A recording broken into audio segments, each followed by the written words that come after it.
So I went with the Italian group to Italy, and this particular dentist, he said, I have a family, mother, father, brother, sister, if you want, come with us. And I stayed with them for a while, and a few months.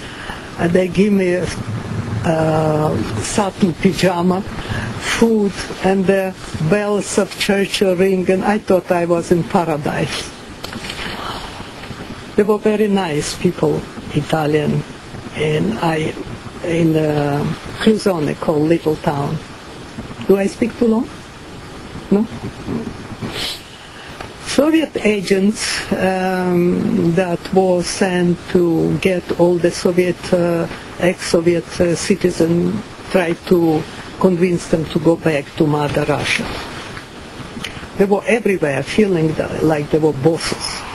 The world belonged to them. They tried to convince, some of them returned because they had family, they thought they had family. And I had this friend of mine, and her sister stayed in Italy, but this girl decided to go back. And she said they did a communication. If she write one way the letter, 2 letters she would send. One, if she said that don't ever even think to come or return. So they had in between that kind of agreement. And actually this girl, she was put in jail for 3 years. Why? Because she didn't fight the Germans.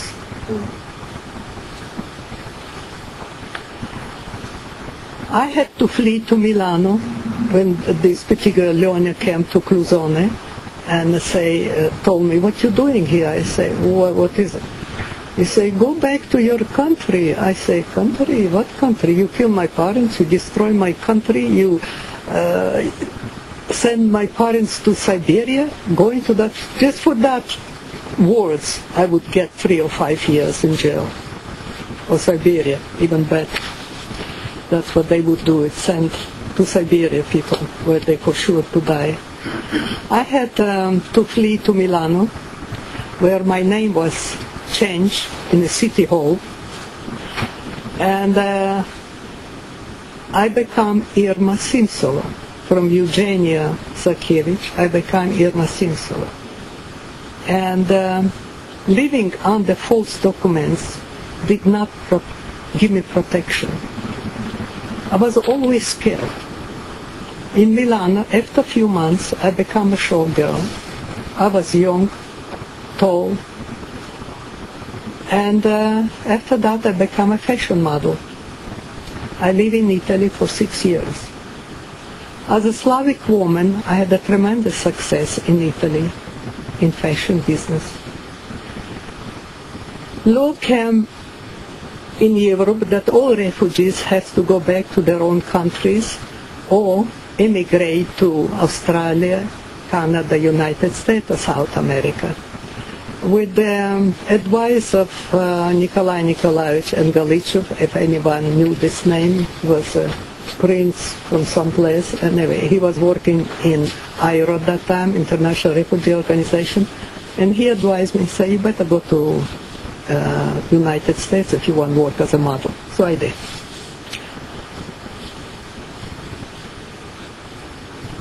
When on the last trip to last stop to America, in Bremenhaven, last screening, there was a Russian spy. At that time, everything was Russian, as you know. In his clothes in a robe of a priest. And he approached me. It's a big camp and a cafeteria there. And I was sitting, having something to eat. He came to me and introduced himself, and he knew absolutely everything about me, my real name, of my family. And he said, too bad. You can pass for any nation. You speak already a few languages. If you would be 16 or 17, you would go to America, but our way. In other words, they would train me to be a spy, I suppose. I was terrified. I was so scared. But anyway, he let me go. I arrived in New York, and that third day I went to work as a model, 42nd Street, 7th Avenue. America gave me a life. I was not afraid of, no more of anyone. I felt I had a right to live. For the first time in my life, I felt mental and emotional tranquility. On my way to New York on the General Muir, big ship boat, there were many families were coming to the United States. And it was quite scary to look New York at night and thinking what this country, what will be. But anyway, the next morning they took us from the ship, from the boat, and they conducted us to hotels where we stay over the weekend. And the next day we're supposed to go to IRO, International Refugee Organization. And I said that I would like to work as a model where I can be beneficial. That's all what I knew at that time. And so they let me go. And I went to work what I wanted as a model. I didn't speak one word of English, but German did help me, because most of the people in, as they call in New York, rag business, were Jewish people, and I spoke, what is Jewish language? It's a slang of German, really. Yiddish, exactly. And so that helped me, and I knew the business very well. As a matter of fact, in New York, I met some opera singer, Medvedev, and he wanted to put me in business, but I was afraid, not knowing the language and having only green card. So he wanted that I open a little boutique. He knew many wealthy women, and he wanted to introduce me to them. And he said, that's all what you need. I knew the business, fashion business tremendously well. I could see a woman and knew exactly what coloring, what style she needed. But I was afraid, and then actually I decided that keep modeling. When I worked very hard in New York, and all right, I better hurry up. The sign was 5 minutes. In New York, on my way back, I met Neiman Marcus's boys. Marcus's really, because there was a sister and brother. Neiman was a sister, Marcus was a brother, which formed these big monster stores. And from nothing really, was a little boutique, and she didn't have children. The Marcus brother had 4 boys, and they took over the Neiman Marcus. I met them in New York, and they asked me if I would like to come to work for them. And there was coming a very big fashion exposition, whatever this is how you call show. And so on my way, I went to California to visit with some Ukrainian Polish people, and on my way back to New York, I stopped in Dallas, Texas. The biggest mistake I done it, because marry wrong man, and it was not for me. It was too provincial. I live all the time in a big city, and so it was very bad choice. And married that guy, had a child, and developed. Anyway, make short, fast, 5 minutes. I divorced, and moved to Los Angeles. And I started to work again at Saks Fifth Avenue modeling, and my son growing, then he got involved in the drugs, American culture in 60s, 68. I decided to send him maybe to Europe, to Switzerland, to away from the drugs. But there he was involved even more. He was doing business, young boy. He was become a businessman in drugs. Anyway, he had his teacher as a girlfriend, and she was 5 years older. She was 22, 23.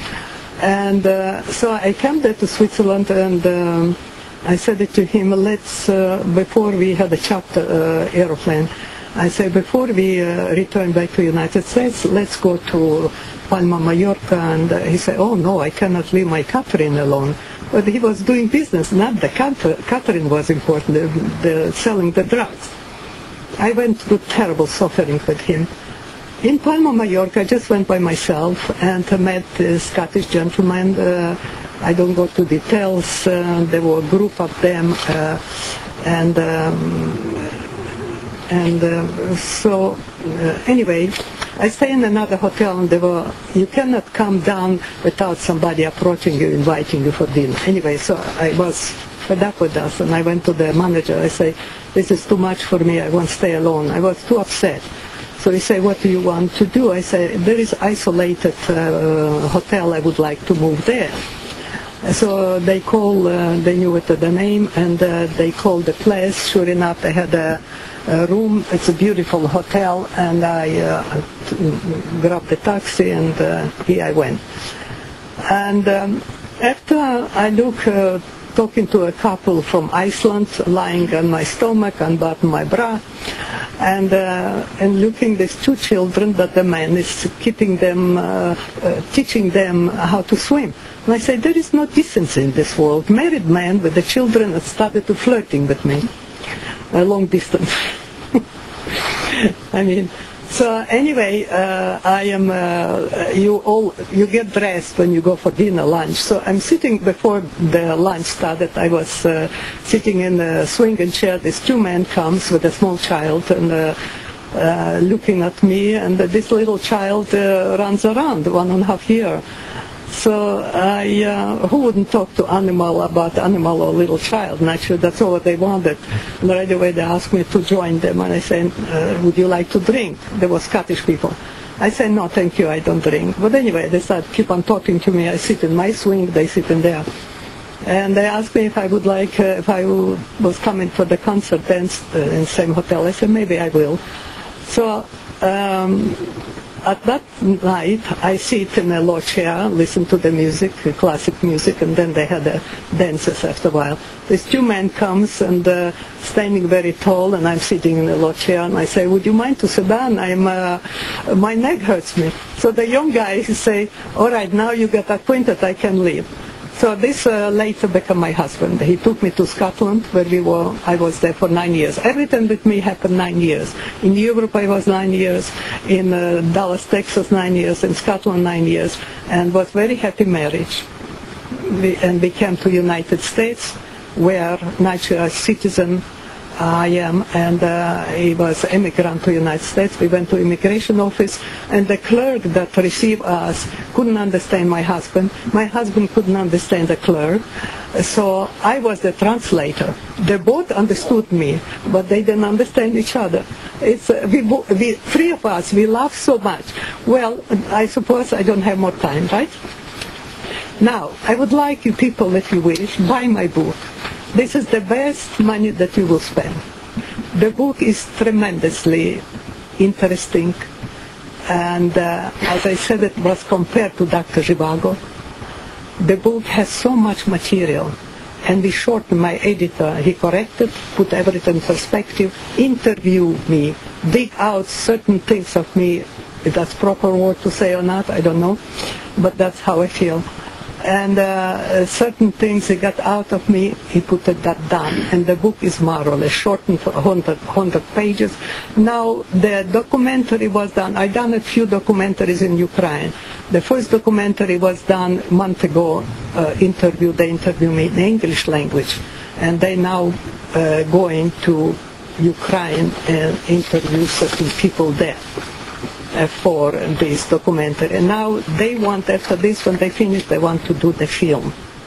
Everyone who reads this book has the same idea, to make a film, because this is miserable child, growing teenager, making up something of herself, and